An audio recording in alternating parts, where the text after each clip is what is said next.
नमस्कार मित्रों, आज के व्याख्यान में हम सूरदास के भ्रमर गीत का वैशिष्ट्य विषय पर चर्चा करेंगे। सूर रचित सूर सागर का सर्वाधिक मर्मस्पर्शी और वाग्वैधव्यपूर्ण अंश भ्रमर गीत है।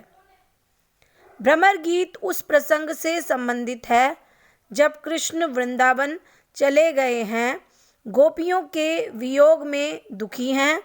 कृष्ण अपने ज्ञानी मित्र उद्धव को गोपियों को समझाने के लिए भेजते हैं।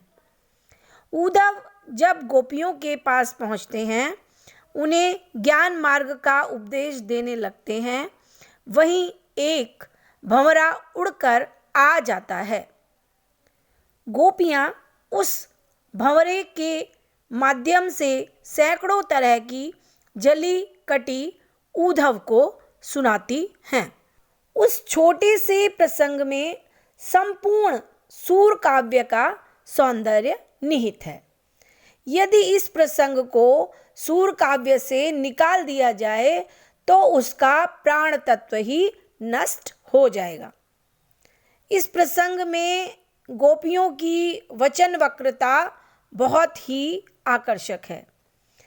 ऐसा सुंदर उपालंभ काव्य हिंदी साहित्य में अन्यत्र कहीं देखने को नहीं मिलता।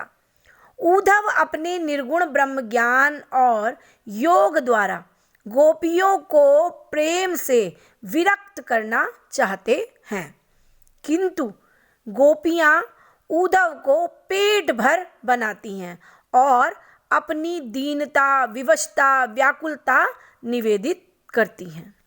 अंततः प्रेम की ही विजय होती है। उद्धव का ज्ञान और योग धरा रह जाता है। इस प्रकार भ्रमर गीत का महत्व इस बात से और बढ़ गया कि उसमें सूरदास ने सगुणोपासना का निरूपण बड़े कौशल के साथ मानवीय ढंग से हृदय की अनुभूति के आधार तक पूर्ण ढंग से किया है। सूर के समय में निर्गुण संप्रदाय का जोर था, इसीलिए उपयुक्त प्रसंगों पर भी उन्हें अवसर मिला। इस संप्रदाय का खंडन उन्होंने अपने काव्य में किया है। भ्रमर गीत में तत्कालीन समाज में प्रचलित धार्मिक विश्वासों का सुंदर चित्र मिलता है।